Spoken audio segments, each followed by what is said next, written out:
pounder, and my latest favorite sauce, creamy chili, and the OG. Right, overall, I hope the camera did capture something, because it's pretty dark at the run and it also got really foggy later. Pretty great. I mean, I've been driving the car around, but I haven't like pushed the limit of the grippiness of the tire. So I would say like, yeah, I was like going soft. I did, you know, some turns where I see like, oh, I can test the grip here and there. I test it, but I don't think I pushed it to the full potential yet. But yeah, the tires definitely improved compared to my old tires. Definitely more responsive with all the solid bushings and solid tie rods. Obviously you can hear more sound, especially when the road is like bumpy. You can hear like metal clanking from suspension, but you know, there's a double-edged sword. You get good thing from it, you get noise, but noise you just put on music. Yeah, the seat is definitely curling me up a little bit, so that's why I have to switch up the seats. But shout out for the 2 for $6 deal back, man. I've been waiting for almost like a year. I think that's what car is about, right? Drive it, push it to its limit, feel the connection between you and the car. Well, mostly you and the tire, to be honest, but yeah. You know, I'm mostly in 3rd gear, 4th gear for this run. It got foggy at like halfway through the top, so I'm like, yeah, might as well not risk it. You know, no reason to risk it, but this canyon road that I found, it's too much close-up vanishing spot, especially at night. It's a little bit dangerous for me when it's foggy, and it's the first time I hit it plus it's dark. Definitely not my favorite canyon road. Last time I went to Palomar with my friends, and Palomar Mountain's nice. Alright, so let's get going taking out the old seat. It's just 4 bolts on the base and also 4 bolts on the side mount, and it's just that easy to take out the old seat.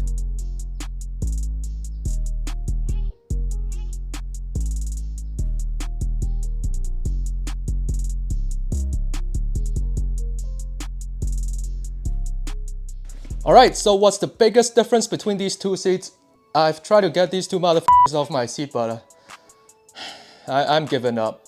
So what's the biggest difference between a Corbeau seat to a Sparco seat? Why am I switching over? Now, Corbeau is pretty comfy. I would say the cushioning is great and all that, but it curls me up kinda, you know, like a ball. And sometimes that's not so good when you're like constant. I'm cooking them tonight. But yeah, this thing is comfy. The side ridge is actually a bit too wide for my car, so it hits on the door card no matter how I adjust it to fitting. Alright, so for the Sparco, overall width is around 22 inches. And the Corbeau one is almost 24 inches, 2 feet, so 2 inch wider. I want it to be as center as the steering wheel, so in that way it's hitting the door card, and when I'm like blasting music, it shakes the door card and this holds, and it causes like a vibration sound. But overall, I mean, this seat would be pretty comfy. It should be the FX1 Pro. I got this for 120 bucks. Now the biggest comparison between the two is Sparco is FIA certified, while this one is not. Although the Sparco I got is an older version, I mainly got it for drifting from now on, so FIA is not really a must for me to just learn drifting.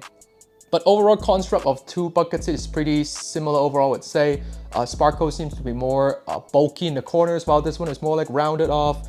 The hose for the harness bar is slightly different, but I'm not running harness bar anytime soon. I don't think I will until I decide to gut my car, but at that point that car would be straight drifting, and I don't see any time soon. I want to be driving on the road and drifting. But one thing I dislike about the Corbeau seats is that these cushioning are 3-piece. So you got 1 piece here, 2nd piece here, and a 3rd piece here. The biggest problem with that is this thing always falls off when I'm getting in my cars, or like when I get off a car, it just like falls off because the velcros at the back aren't really sticking that well. So that's one concern I have. It's just some cosmetic minor concern. It's nothing crazy. while the Sparco one is a whole two-piece design, so one piece here, two piece here. So I think that would be great. Overall, I can see that the Corbeau is a little bit wider, but let's do some measuring test. Get off or I'm eating you. Yeah, the seat width, 19.5 inches. Corbeau, hitting like 20. So this is slightly bigger overall. This is just a little bit thinner. Now at the back, you can see the Sparco one has Sparco at the back too. Cool as fuck. If people can see it through your back mirror, I have a huge wing so it doesn't work. And the Corbeau also have the Corbeau sign, and the back is also clear black. Mine is a little bit beat up. They both support side mounting. And the Sparco is FIA certified, although mine is not valid after like 3 years ago. But hey, like I said, I'm not racing. So this is just a little bit more, you know, of a confidence thing. Like, oh, this is more structure tested compared to this one. But this one is also good, I think. This is also like a pretty good quality mid-line Corbeau product. And one way you can test to see if your seat is real is look at this FIA sticker. It's not showing on the camera, but when you tilt your head left and right, there will be a FIA sign like showing when you tilt it to the right and disappear when you tilt it to the left. So that's one way to tell if it's real or not. Now, a lot of things can be subjective, but weight is quantitative. So let's put it on a weight test and see if they actually weigh a lot difference. Alright, since this is way bigger than the scale, I'm going to measure my own weight on the scale and then do the subtraction thing. Okay, I'm at 152.5, let's say. With the seat I'm sitting at, 172.2. Alright, let's do Sparco.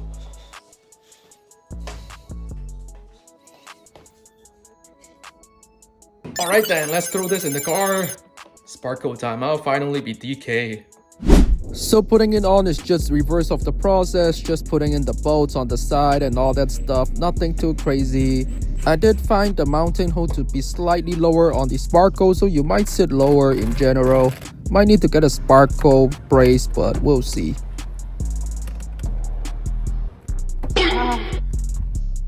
So yeah, I just put my orange 4-inch door hinge in storage and ate porridge with George.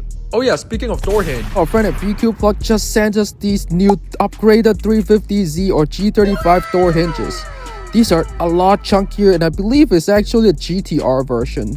To switch out is pretty easy, just a few 10mm bolts and you can take it out of your door card speaker. I'm sure if you own a 20-year-old Nissan or Infiniti, the door hinge is as cocked as mine right here. I believe this is the OEM one and you can see how soft and flimsy it is, kind of like you last night. And this is kind of you after taking Blue Chill, not sponsored at all. But yeah, this is the new one. Just put it back in the hole and put everything back. It really sounds as simple as that, and put in the 3 10mm bolts. And that's about it. Super easy progress, and this will completely upgrade your quality of life if you don't want your shin to be hit by a Razor scooter, bro.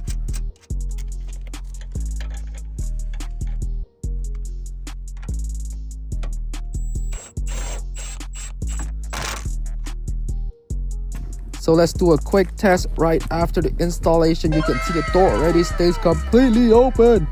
It hasn't been like that since I bought the car, so that's crazy. And all the different increments, they work. You can see it doesn't slam on my leg like usual. Even the closest one, oh, let me show you. This is how close it can open. And I'm sure y'all VQ boys in tight parking spot before can't open the door widely and have to slide out. Now you don't have to do that no more. So shout out to VQ Plug for sponsoring us and use code Ziracha for 5% off. The next day. Alright, so we're here to test out the seats. You might be asking like, yo, why are you in the middle of a parking lot?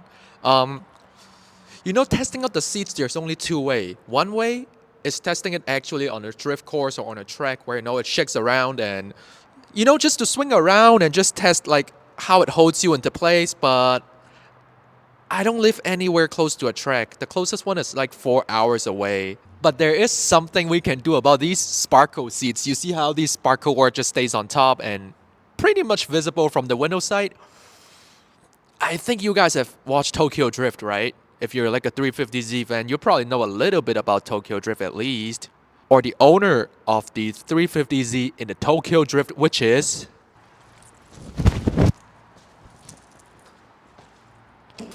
Dr. Choi! That's right, it's 12 a.m. right now in the middle of nowhere. It's cold as fuck here. I'm in my black vest just to look like Dr. Choi. We're gonna imitate a few scenes from the Tokyo Drift movie, so let's see how the Sparco seat can bring up the aura value, you know, right? Alright, so let's do it. I actually don't have short hair anymore, so I can't like do the wax. If it's like 4 months ago, it could be, but nowadays I can't. So bear with me, the black vest and the Asian should do the job. Alright, so in the count of 3, I'm going to become Dr. Choi instead of me, Alvin. So yeah, let's do this. Alright, in 3, 2, 1.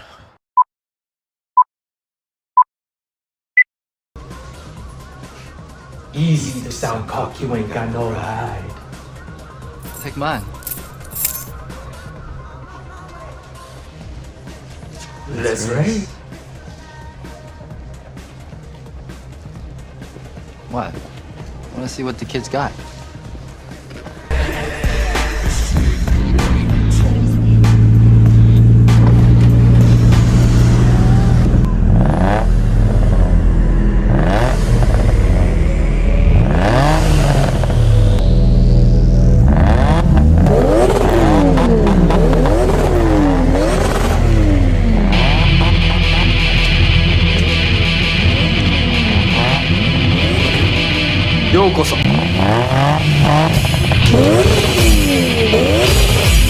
Ready. Set up.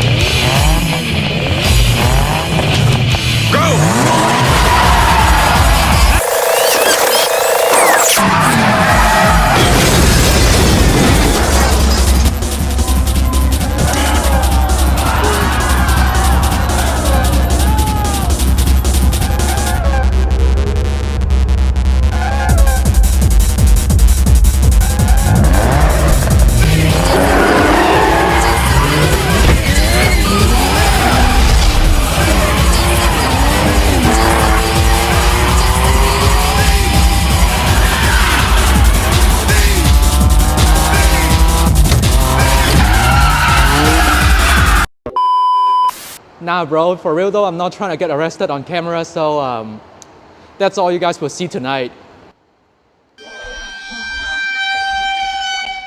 Well, if I'm being honest, I think I look more like Marimoto. But yeah, shout out to DK, bro. Shout out to DK.